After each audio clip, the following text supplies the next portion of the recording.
ప్రభువైన యేసుక్రీస్తు నామంలో అందరికీ హృదయపూర్వక వందనములండి. నెహెమ్యా గ్రంథము 3వ అధ్యాయము.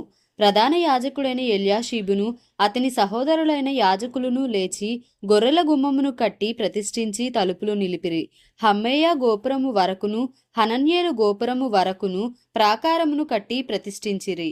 అతని ఆనుకొని ఎరుకో పట్టణపు వారు కట్టిరి. వారిని ఆనుకొని ఇమ్రీ కుమారుడైన జక్కూరు కట్టెను.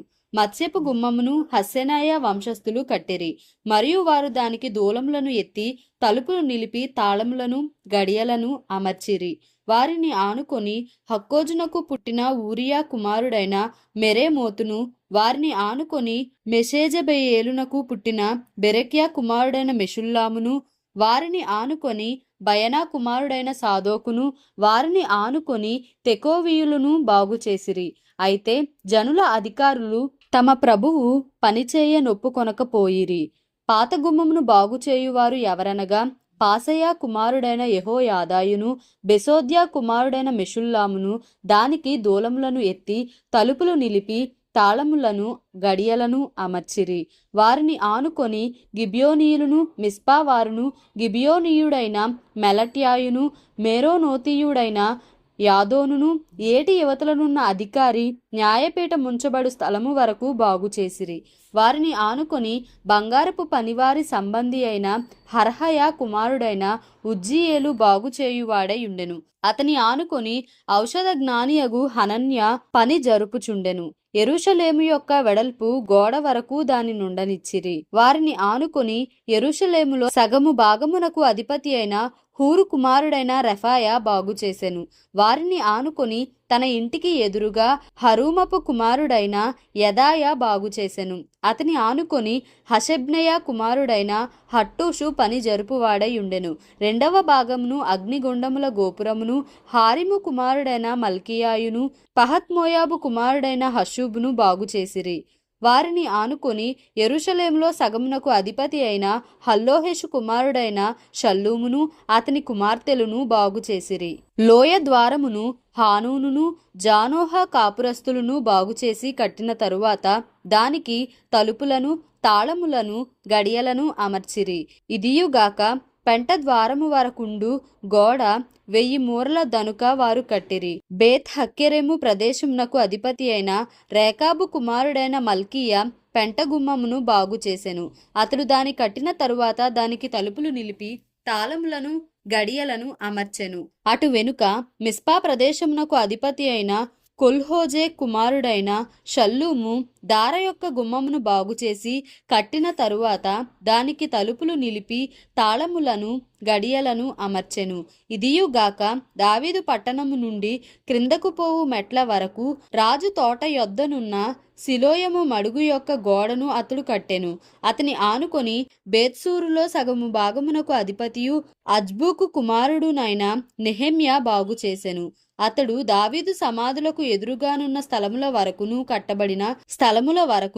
కట్టబడిన కోనేటి వరకును పరాక్రమశాలుల ఇండ్ల స్థలము వరకును కట్టెను. అతని ఆనుకొని లేవీయులలో బానీ కుమారుడైన రెహూము బాగుచేసెను. అతని ఆనుకొని తన భాగములో కెయిలా యొక్క సగము భాగమునకు అధిపతి అయిన హషబ్య బాగుచేయువాడాయెను. అతని ఆనుకొని వారి సహోదరులైన హేనాదాదు కుమారుడైన బవ్వై బాగుచేసెను. అతడు కెయీలాలో సగము భాగమునకు అధిపతిగా ఉండెను. అతని ఆనుకొని మిస్పాకు అధిపతియు యేషువ కుమారుడునైన ఏజెరు ఆయుధముల కొట్టు మార్గమునకు ఎదురుగానున్న గోడ మలుపు ప్రక్కను మరి ఒక భాగమును బాగుచేసెను. అతని ఆనుకొని ఆ గోడ మలుపు నుండి ప్రధాన యాజకుడైన ఎల్యాషీబు ఇంటి ద్వారము వరకు ఉన్న మరి ఒక భాగమును జబ్బయి కుమారుడైన బారూకు ఆసక్తితో బాగుచేసెను. అతని ఆనుకొని ఎల్యాషీబు ఇంటి ద్వారము నుండి ఆ ఇంటి కొన వరకు హక్కోజునకు పుట్టిన ఊరియా కుమారుడైన మెరేమోతు బాగుచేసెను. అతనిని ఆనుకొని యొర్దాను మైదానంలో నివాసులైన యాజకులు బాగుచేయువారైరి. వారిని ఆనుకొని తమ ఇంటికెదురుగా బెన్యామీను, హషూబు అనువారు బాగుచేసిరి. వారిని ఆనుకొని తన ఇంటి యొద్ద అనన్యాకు పుట్టిన మయషేయ కుమారుడైన అజర్యా బాగుచేసెను. అతని ఆనుకొని అజర్యా ఇల్లు మొదలుకొని గోడ మలుపు మూల వరకును హేనాదాదు కుమారుడైన బిన్నూయి మరి ఒక భాగమును బాగుచేసెను. అతని ఆనుకొని గోడ మల్లిన దిక్కున చెరసాల దగ్గర రాజు నగరులో నిలుచు మహాగోపురము వరకు ఊజై కుమారుడైన పాలాలు బాగుచేయువాడాయెను. అతని ఆనుకొని పరోషు కుమారుడైన పెదాయ బాగుచేసెను. ఓపెలులోనున్న నెతీనీయులు తూర్పువైపు నీటి గుమ్మము ప్రక్కను దానికి సంబంధించిన గోపురము దగ్గరను బాగు చేసిరి. వారిని ఆనుకొని ఓపెలు గోడ వరకు గొప్ప గోపురమునకు ఎదురుగానున్న మరి ఒక భాగమును తెకోవీయులు బాగు చేసిరి. గుర్రపు గుమ్మమునకు పైగా యాజకులందరూ తమ ఇండ్లకు ఎదురుగా బాగు చేసిరి. వారిని ఆనుకొని తన ఇంటికి ఎదురుగా ఇమ్మేరు కుమారుడైన సాదోకు బాగు చేసెను. అతని ఆనుకొని తూర్పు ద్వారమును కాయు షెకన్యా కుమారుడైన షెమయ బాగు చేసెను. అతని ఆనుకొని షెలెమ్యా కుమారుడైన హనన్యాయును, జాలాపు 6వ కుమారుడైన హానును మరి ఒక భాగమును బాగు చేయువారైరి. వారిని ఆనుకొని తన గదికి ఎదురుగా బెరక్యా కుమారుడైన మెషుల్లాము బాగు చేసెను. అతని ఆనుకొని నెతీనుల స్థలమునకును మిప్కాదు ద్వారమునకు ఎదురుగానున్న వర్తకుల స్థలము యొక్క మూల వరకును బంగారపు పనివాని కుమారుడైన మల్కీయా బాగు చేసెను. మరియు మూలకును గొర్రెల గుమ్మమునకును మధ్యను బంగారపు పనివారును వర్తకులను బాగు చేసిరి. నెహెమ్యా గ్రంథము 4వ అధ్యాయము. మేము గోడ కట్టుచున్న సమాచారము విని సన్బల్లటు మిగుల కోపగించి రౌద్రుడై యూదులను ఎగతాళి చేసి షోమ్రోను దండువారి ఎదుటను తన స్నేహితుల ఎదుటను ఇట్లనెను, దుర్బలులైన ఈ యూదులు ఏమి చేయుదురు? తమంతట తామే ఈ పని ముగింతురా? బలులు అర్పించి బలపరచుకొందురా? ఒక దినమందే ముగింతురా? కాల్చబడిన చెత్తను కుప్పలుగా పడిన రాళ్లను మరలా బలమైనవిగా చేయుదురా? మరియు అమ్మోనీయుడైన టోబియా అతని యొద్దను ఉండి వారు కట్టిన దాని పైకి ఒక నక్క ఎగిరినట్టయినా వారి రాతిగోడ పడిపోవుననెను. మా దేవ, ఆలకించుము. మేము తిరస్కారము నొందిన వారము. వారి నింద వారి తలల మీదికి వచ్చునట్లు చేసి వారు చెరపట్టబడిన వారై వారు నివసించు దేశములోనే వారిని దోపునకు అప్పగించుము. వారు కట్టువారిని బట్టి నీకు కోపము పుట్టించి యుండిరి గనుక వారి దోషమును పరిహరింపకుము.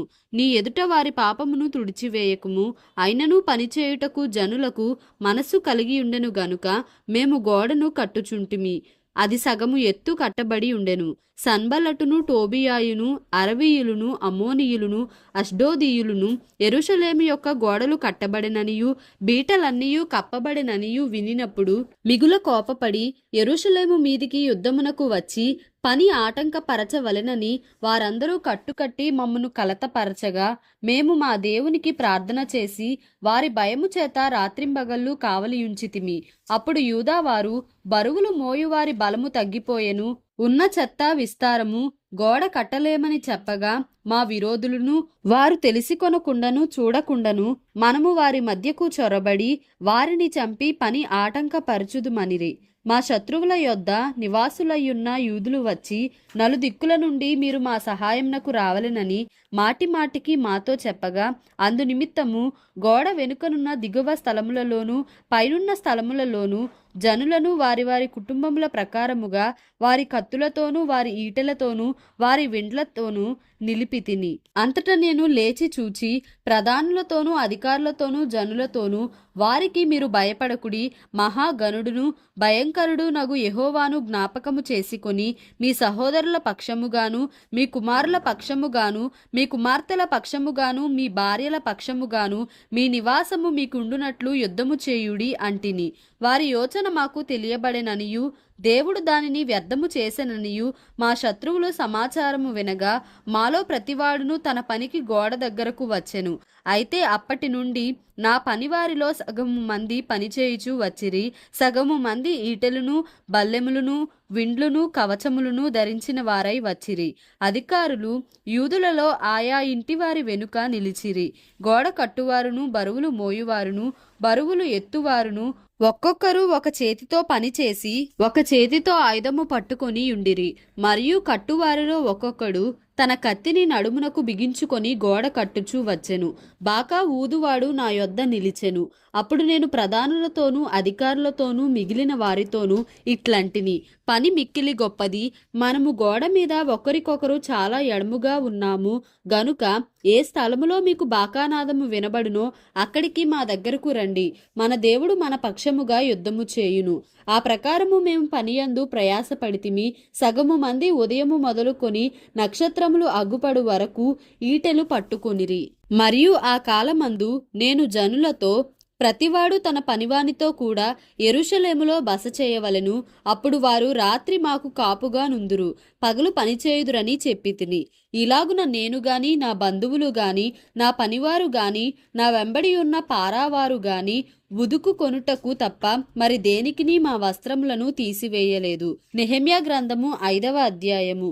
తమ సహోదరులైన యూదుల మీద జనులను వారి భార్యలను కఠినమైన ఫిర్యాదు చేసిరి. ఏదనగా కొందరు, మేమును మా కుమారులను మా కుమార్తెలను అనేకులము, అందుచేత మేము తిని బ్రతుకుటకు ధాన్యము మీ యొద్ద తీసుకొందుమనిరి. మరికొందరు, క్షామమున్నందున మా భూములను ద్రాక్ష తోటలను మా ఇండ్లను కుదువ పెట్టితిమి గనుక మీ యొద్ద ధాన్యము తీసుకొందుమనిరి. మరికొందరు, రాజుగారికి పన్ను చెల్లించుటకై మా భూముల మీదను మా ద్రాక్ష తోటల మీదను మేము అప్పు చేసితిమి. మా ప్రాణము మా సహోదరుల ప్రాణము వంటిది కాదా? మా పిల్లలు వారి పిల్లలను పోలినవారు కారా? మా కుమారులను మా కుమార్తెలను దాసులగుటకై అప్పగింపవలసి వచ్చెను. ఇప్పటికిని మా కుమార్తెలలో కొందరు దాసత్వంలో నున్నారు. మా భూములను మా ద్రాక్ష తోటలను అన్యుల వశముననుండగా వారిని విడిపించుటకు మాకు శక్తి చాలకున్నదని చెప్పగా వారి ఫిర్యాదును ఈ మాటలను నేను వినినప్పుడు మిగుల కోపపడితిని. అంతట నాలో నేనే యోచన చేసి ప్రధానులను అధికారులను గద్దించి, మీరు మీ సహోదరుల యొద్ద వడ్డీ పుచ్చుకొనుచున్నారని చెప్పి వారిని ఆటంకపరచుటకై మహా సమాజమును సమకూర్చి, అన్యులకు అమ్మబడిన మా సహోదరులైన యూదులను మా శక్తి కొలది మేము విడిపించితిమి. మీరు మీ సహోదరులను అమ్ముదురా? వారు మనకు అమ్మబడవచ్చునా అని వారితో చెప్పగా వారు ఏమీయూ చెప్పలేక ఊరకుండిరి. మరియు నేను, మీరు చేయునది మంచిది కాదు. మన శత్రువులైన అన్యుల నిందను బట్టి మన దేవునికి భయపడి మీరు ప్రవర్తింపకూడదా? నేనును నా బంధువులను నా దాసులను కూడా అలాగుననే వారికి సొమ్మును ధాన్యమును అప్పుగా ఇచ్చితిమి. ఆ అప్పు పుచ్చుకొనకుందుము. ఈ దినములలోనే వారి యొద్ద మీరు అపహరించిన భూములను, ద్రాక్ష తోటలను, ఒలీవ తోటలను, వారి ఇండ్లను, వారికి అప్పుగా ఇచ్చిన సొమ్ములోను, ధాన్యములోను, ద్రాక్షారసములోను, నూనెలోను 100వ భాగమును వారికి మరలా అప్పగించుడని నేను మిమ్మును బతిమాలుచున్నాను అంటిని. అందుకు వారు, నీవు చెప్పిన ప్రకారమే ఇవన్నీయు ఇచ్చివేసి వారి యొద్ద ఏమీయూ కోరమనిరి. అంతట నేను యాజకులను పిలిచి ఈ వాగ్దాన ప్రకారము జరిగించుటకు వారి చేత ప్రమాణము చేయించితిని. మరియు నేను నా ఒడిని దులిపి, ఈ ప్రకారమే దేవుడు ఈ వాగ్దానము నెరవేర్చని ప్రతివానిని తన ఇంటిలో ఉండకయు తన పని ముగింపకయు నుండునట్లు దులిపివేయును. ఇటువలే వాడు దులిపివేయబడి ఏమీయూ లేనివాడుగా చేయబడును గాకని చెప్పగా సమాజకులందరూ అలాగు కలుగునుగాక అని చెప్పి యెహోవాను స్తుతించిరి. జనులందరూ ఈ మాట చొప్పుననే జరిగించిరి. మరియు నేను యూదా దేశంలో వారికి అధికారిగా నిర్ణయింపబడిన కాలము మొదలుకొని, అనగా అర్తహషస్త రాజు ఏలుబడి యందు 20వ సంవత్సరము మొదలుకొని 32వ సంవత్సరము వరకు 12 సంవత్సరములు అధికారికి రావలసిన సొమ్మును నేను గాని నా బంధువులు గాని తీసుకొనలేదు. అయితే నాకు ముందుగా నుండిన అధికారులు జనుల యొద్ద నుండి ఆహారమును ద్రాక్షారసమును 40 తులముల వెండిని తీసుకొనుచూ వచ్చిరి. వారి పనివారు సహా జనుల మీద భారము మోపుచూ వచ్చిరి. అయితే దేవుని భయము చేత నేను అలాగున చేయలేదు. ఇదియుగాక నేను ఈ గోడ పని చేయగా నా పనివారును ఆ పని చేయుచూ వచ్చిరి. భూమి సంపాదించుకొనిన వారము కాము. నా భోజనపు బల్ల యొద్ద మా చుట్టూనున్న అన్యజనులలో నుండి వచ్చిన వారు గాక యూదులను అధికారులను 150 మంది కూర్చుని ఉండిరి. నా నిమిత్తము ప్రతిదినము ఒక ఎద్దును శ్రేష్టమైన 6 గొర్రెలను సిద్ధము చేయబడెను. ఇవియుగాక కోళ్లను 10 రోజులకు ఒక మారు నానా విధమైన ద్రాక్ష రసములను సిద్ధము చేసి తిని. ఈ ప్రకారముగా చేసినను ఈ జనుల దాసత్వము బహు కఠినముగా ఉండినందున అధికారికి రావలసిన సొమ్మును నేను అపేక్షింపలేదు. నా దేవా, ఈ జనులకు నేను చేసిన సకలమైన ఉపకారములను బట్టి నాకు మేలు కలుగునట్లుగా నన్ను దృష్టించుము. దేవుడి పరిశుద్ధ వాక్యంను మన వినికిడిలో దీవించి ఆశీర్వదించునుగాక. Amen. Please like, share and subscribe for more videos.